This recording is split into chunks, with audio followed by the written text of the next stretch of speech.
Tamil Nadu doesn't need an actor. It needs a doctor. MGR கேரளால வந்தாரு, ஆண்டுட்டு போனார். ஜெயலலிதா கர்நாடகால வந்தாங்க, ஆண்டுட்டு போனாங்க. கலைஞர் ஆந்திரால இருந்து வந்தாரு, ஆண்டாரு. இப்ப மகாராஷ்டிரால இருந்து ஒருத்தர் வரணுமா உங்களுக்கு? ஸ்டாலின் அவர்களே, தமிழ்நாட்டில் எத்தனை ஏரிகள் குளங்கள் இருக்கிறது என்று உங்களுக்கு தெரியுமா? தமிழ்நாடு முழுவதும் பெண்கள் சாராய கடை வேண்டாம் என்று போராடி கொண்டிருக்கின்றார்கள். இந்த நிலை யாரால் வந்தது? ஜெயலலிதா தலைமையில ஊழல் ஒரு கட்டுப்பாட்டில் இருந்தது. இன்னைக்கு ஃப்ரீ ஃபார் ஆல், யார் வேணா எப்படி வேணா கொள்ளடிச்சுட்டு போ. தமிழ்நாட்டில் உள்ள ஏரி குளங்கள் ஆறுகள் தூர்ந்ததற்கு காரணமே திமுகவும் அண்ணா திமுகவும் தான்.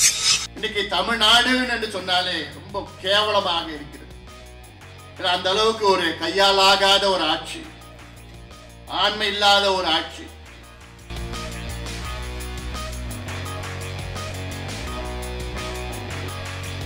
இன்னைக்கு தமிழ்நாட்டில் நடிகர்கள் தேவையில்லை. காரணம், நடிகர்கள் 50 ஆண்டு காலம் தமிழ்நாட்டை ஆட்சி செய்து நாசப்படுத்தியது போதும். உலகத்தில் எந்த நாட்டிலோ எந்த மாநிலத்திலோ தொடர்ந்து 50 ஆண்டு காலத்தில் சினிமா துறையை சார்ந்தவர்கள் ஆண்டது கிடையாது. தமிழ்நாட்டில் மட்டும் அது சாபக்கேடு, தமிழ்நாட்டுடைய சாபக்கேடு, வெட்கக்கேடு. ஜெயலலிதா அவர்களுக்கு பிறகு எத்தனையோ நடிகர்கள் வந்தார்கள், ஆனால் எதுவும் எடுபடவில்லை. இன்று தமிழ்நாட்டிற்கு தேவை நடிகர்கள் இல்லை, நல்ல நிர்வாகிகள், நிர்வாக திறமை உள்ளவர்கள் தேவை.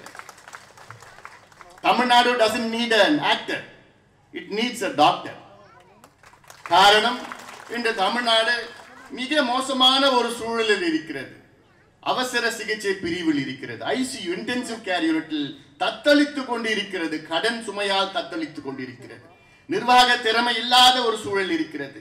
ஊழல் பெருகிவிட்டது, சட்டம் ஒழுங்கு கிடையாது. நம்முடைய உரிமைகளை இழந்து கொண்டிருக்கின்றோம், நம்முடைய தன்மானத்தை இழந்து கொண்டிருக்கின்றோம், சுயமரியாதை எல்லாத்தையும் இழந்து இருக்கின்ற தமிழ்நாட்டிற்கு காப்பாற்ற போவது யார் என்றால் ஒரு மருத்துவர், நல்ல ஒரு டாக்டர். ஆக்டர் வேண்டாம், போதும். எந்த நடிகர் எப்படி வந்தாலும் அது எடுபட போறது. யாரும் அரசியல் வரலாம், அது வேற. எம்ஜிஆர் கேரளால இருந்து வந்தாரு, ஆண்டுட்டு போனார். ஜெயலலிதா கர்நாடகால வந்தாங்க, ஆண்டுட்டு போனாங்க. கலைஞர் ஆந்திரால இருந்து வந்தாரு, ஆண்டாரு. இப்ப மகாராஷ்டிரால இருந்து ஒருத்தர் வரணுமா உங்களுக்கு? ஏன் உங்களுக்குலாம் எதுவும் இல்லையா? ஜனவரி மாதம் தமிழ்நாடு, தமிழ்நாட்டில் உள்ள இளைஞர்கள் தமிழனுடைய பண்பாடு, கலாச்சாரம், ஜல்லிக்கட்டு, இதற்காக அப்போதான் ஏதோ கொஞ்சம் உணர்வு, தமிழன் உணர்வு வந்திருக்குது கொடுக்கலாம். இது தொடர்ந்து இருக்க வேண்டும். 20 நாட்களுக்கு முன்பு ஒரு செய்தியை நான் படித்தேன். அந்த செய்தியில திமுகவின் செயல் தலைவர் ஸ்டாலின் அவர்கள் ஒரு மண்வெட்டி எடுத்துட்டு மண்ணை நோண்டுறார். என்னன்னு கேட்டா தூர் வாடுறாராம். அது பெரிய செய்தி, உலக செய்தி. அதெல்லாம் ஏன்னா நம்ம ஊடகங்கள் அப்படித்தான்.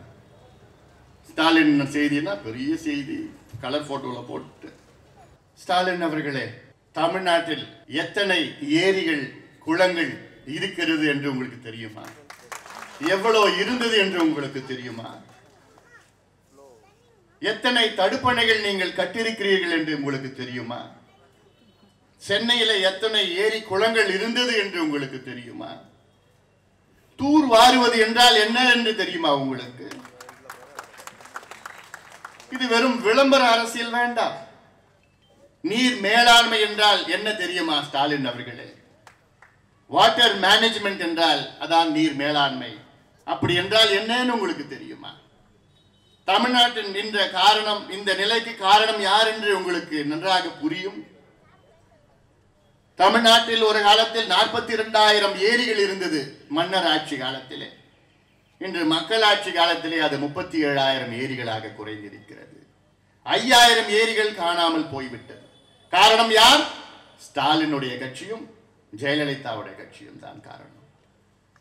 திமுக ஆட்சிக்கு வந்தால் ஏரி குளங்களை ஆக்கிரமிப்பு செய்து அதிலே அண்ணா நகர் அல்லது கலைஞர் நகர் என்று அண்ணா அது சத்யா நகர்ல அதிமுக ஆட்சியில். அதிமுக ஆட்சிக்கு வந்தால் அது எம்ஜிஆர் நகர், ஜெயா நகர், சந்தியா நகர், சத்யா நகர், இப்படி எல்லாம் ஏரி குளங்களை ஆக்கிரமிப்பு செய்து, அது மட்டுமில்லை, இன்னைக்கு தமிழ்நாட்டில் உள்ள ஏரி குளங்கள் ஆறுகள் தூர்ந்ததற்கு காரணமே திமுகவும் அதிமுகவும் தான். ஒரு உதாரணம், பாலார், பால் போன்ற ஆறு, கர்நாடகா கொல்லி மலையிலே தொடங்குகின்ற ஒரு ஆறு. கர்நாடகாவில் 93 கிலோமீட்டர் அந்த ஆறு வருகிறது. அங்கே கர்நாடகாவில் 18 தடுப்பணைகளை கட்டியிருக்கின்றார்கள். ஆந்திராவிலே வெறும் 32 கிலோமீட்டர் குப்பம் தொகுதியிலே வருகிறது. அங்கே 22 தடுப்பணைகளை கட்டியிருக்கின்றார்கள். இன்னும் 6 தடுப்பணைகளை கட்ட துடித்துக் கொண்டிருக்கின்றார்கள். தமிழ்நாட்டில் 223 கிலோமீட்டர் வருகிறது. எவ்வளவு தடுப்பணைகள் இருக்கிறது தெரியுமா? ஒன்றுதான், ஒன்றே ஒன்றுதான். அந்த அணை கட்டியது யார் என்றால் வெள்ளக்காரன் கட்டிய அணை. இந்த கொள்ளைக்காரர்கள் ஒன்றுகளும் கட்டியது கிடையாது. இதுவா நீர் மேலாண்மை? இதுவா திட்டம்? இதே பாலாற்றில் 2015 டிசம்பர் மாதம் வெள்ளத்தில் 31 டிஎம்சி தண்ணீர் கடலில் வீணாக கலந்தது. 31 டிஎம்சி சாதாரணமா? இதே கலைஞர் ஆட்சியிலே, ஸ்டாலினுடைய கட்சி ஆட்சியிலே, கர்நாடகாவிலே 70 74 வரை ஹேமாவதி, ஹாரங்கி, கபினி என்று 3 அணை புதியதாக கட்டப்பட்டது. இதற்கு அனுமதி யார் கொடுத்தா தெரியுமா? ஸ்டாலினுடைய கட்சி, கலைஞர் அவர்கள் அனுமதி கொடுத்தார்கள். திமுகவும் சரி, அதிமுகவும் அந்த எக்ஸ்பைரி டேட்னு சொல்லுவாங்கல்ல, ஒரு ப்ராடக்ட் வாங்கினா எக்ஸ்பைரி டேட் இருக்கும், அது காலாவதியான ஒரு பொருள். எது? திமுகவும் அதிமுகவும் இந்த திராவிட கட்சியில் தமிழ்நாட்டிற்கு தேவையில்லை, போதும்.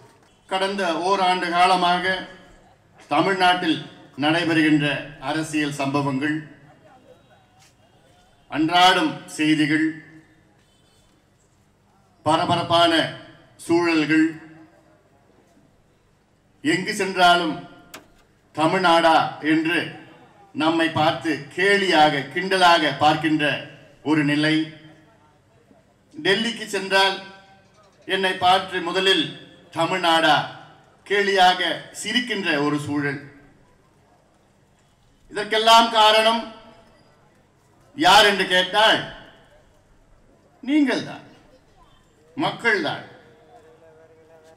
இல்லையே, மிக மிக மோசமான ஒரு ஆட்சி, ஊழல் ஆட்சி, நிர்வாக திறமை இல்லாத ஒரு ஆட்சி. இந்த ஆட்சியில் 100 முறை அமைச்சர்களை மாற்றிய ஆட்சி.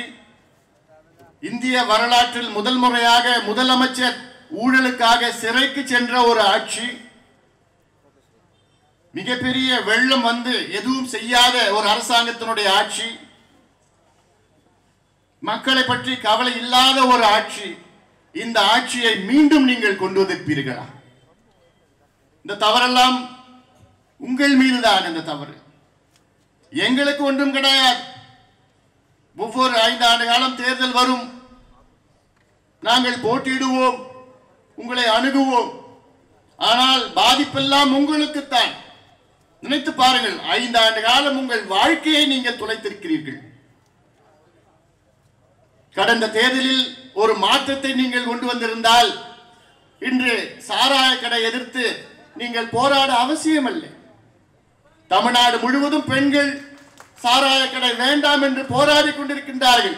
இந்த நிலை யாரால் வந்தது? ஒரே ஒரு மாற்றத்தை நீங்கள் கடந்த தேர்தலில் கொண்டு வந்திருந்தால், மே மாதம் 19ஆம் தேதி தேர்தல் அறிவிப்பு, தேர்தல் முடிவுகள் அறிவிப்பு, எங்களுக்கு நீங்கள் வாய்ப்பு கொடுத்திருந்தால் மே மாதம், கடந்த ஆண்டு மே மாதம் 21ஆம் தேதி ஒரே ஒரு சிறிய கையெழுத்தை நாங்கள் போட்டிருப்போம். என்ன கையெழுத்து? தமிழ்நாட்டிலே பூரண மதுவிலக்கு. ஒரு சின்ன கையெழுத்து, முடிஞ்சு போச்சு. நிச்சயமாக இன்று நீங்கள் சிந்தித்துக் கொண்டிருப்பீர்கள், ஆம், நாம் தவறு செய்து விட்டோம் என்று. அதிலும் குறிப்பாக கேவலம் 200 300 இதற்கு ஆசைப்பட்டு உங்களுடைய வாழ்க்கையை தொலைத்து விட்டிருக்கிறீர்கள். உங்கள் வாழ்க்கை என்றால் அடுத்த 5 ஆண்டு காலம் சாராய கடை உள்ள ஒரு தமிழ்நாடு, ஊழல் நிறைந்த ஒரு தமிழ்நாடு, வேலை வாய்ப்பு திண்டாட்டம் உள்ள ஒரு தமிழ்நாடு, சட்டம் ஒழுங்கு இல்லாத ஒரு தமிழ்நாடு, நம்முடைய உரிமைகளை இழந்த ஒரு தமிழ்நாட்டை நான் பார்க்க வேண்டிய ஒரு சூழல். ஜெயலலிதா ஆட்சி செய்வதற்கு முன்பு 2011 1,01,000 கோடி தமிழ்நாட்டினுடைய கடன். ஜெயலலிதா ஆட்சிக்கு வந்த பிறகு இந்த 6 ஆண்டு காலம் தமிழ்நாட்டின் கடன் எவ்வளவு தெரியுமா? 3,14,000 கோடி. இது நிர்வாக கடன். 64 ஆண்டு காலத்தில் தமிழ்நாட்டினுடைய கடன் 1,00,000 கோடி. கடந்த 6 ஆண்டு காலத்திலே தமிழ்நாட்டினுடைய கடன் கிட்டத்தட்ட 3,400,000 கோடி. இதுவா நிர்வாகம்? இதற்கு காரணம் ஊழல், ஊழல், ஊழல். அதை நீங்கள் புரிந்து கொள்ள மாட்டீர்கள். இங்க தமிழ்நாட்டில் 2 கட்சியும் தான், திமுகவும் சரி அண்ணா திமுகவும் சரி. இதற்கு காரணம் 2 கட்சியும் தான் காரணம். இந்த 2 கட்சியும் என்னைக்கு நீங்க ஒதுக்குறீங்களோ அன்னைக்கு தான் நீங்க முன்னேறுவீங்க. உங்க குடும்பம் நல்லா இருக்கும், உங்க பிள்ளைகள் நல்லா இருப்பாங்க, உங்க பேர பிள்ளைகள் நல்லா இருக்கும். இதை நீங்க புரிஞ்சுக்குங்க. மாற்றத்தை கொண்டு வாங்க. 50 ஆண்டு காலம் இவர்கள் ஆண்டது போதும், தமிழ்நாட்டை நாசப்படுத்தியது போதும். இன்னைக்கு தமிழ்நாடு என்று சொன்னாலே ரொம்ப கேவலமாக இருக்கிறது. அந்த அளவுக்கு ஒரு கையாலாகாத ஒரு ஆட்சி, ஆண்மை இல்லாத ஒரு ஆட்சி. ஆங்கிலத்தில் important chief minister, important government சொல்லுறது. எந்த முடிவு எடுக்க முடியாத ஒரு ஆட்சி, அதிகாரம் இல்லாத ஒரு முதலமைச்சர், கொள்ளை அடித்துக் கொண்டிருக்கின்ற அமைச்சர்கள், ஃப்ரீ ஃபார் ஆல் சொல்லுறது. அவங்களுக்கு திறந்து விட்டுட்டாங்க. முன்னாடி ஊழல் ஒரு கட்டுப்பாட்டில் இருந்தது. ஜெயலலிதா தலைமையில் ஊழல் ஒரு கட்டுப்பாட்டில் இருந்தது. இன்னைக்கு ஃப்ரீ ஃபார் ஆல், யார் வேணா எப்படி வேணா கொள்ளடிச்சிட்டு போங்க. அவங்களுக்கு தெரிஞ்சு போச்சு, இனி இவங்க ஆட்சிக்கு வரப்போறது கிடையாது, இருக்கிறப்ப கொள்ளடிச்சிட்டு போகணும். அதான் நடந்துட்டு இருக்கு இன்னைக்கு. அதனால இன்னும் இன்னைக்கு தமிழ்நாட்டுடைய மொத்தம் கடன் பார்த்தீங்கன்னா 5,75,000 கோடி, 5,4 லட்சம் கோடி.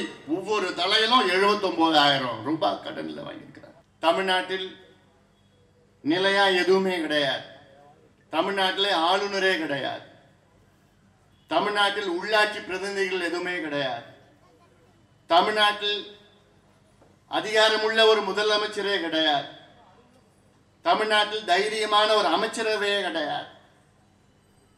அதனால தமிழ்நாட்டில் நிச்சயமா எதுவும் இல்லாத ஒரு சூழல் இருக்கிறது.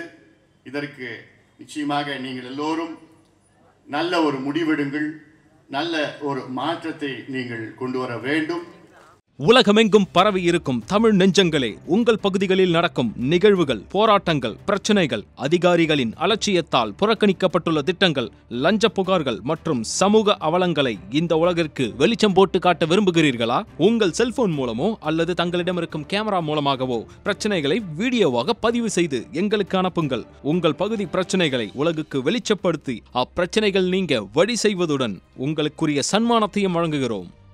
பான் சைட்ஸை வந்து ப்ரௌஸ் பண்ணும்போது அங்கேருந்து சம் ஆட்ஸ் வரும். நம்ம அதை தெரிஞ்சு கிளிக் பண்ணுவோம், தெரியாமல் கிளிக் பண்ணுவோம், பாப்பப்பாக வந்துடும். அது நமக்கு தெரியாமல் வந்துடும், பேக்ரவுண்டில் வரும். ஸோ அந்த மாதிரி டைமில் அங்கே இருந்தும் அந்த வைரஸ் வந்து இன்ஃபெக்ட் ஆகிறதுக்கான வாய்ப்புகள் அதிகமாக இருக்குது.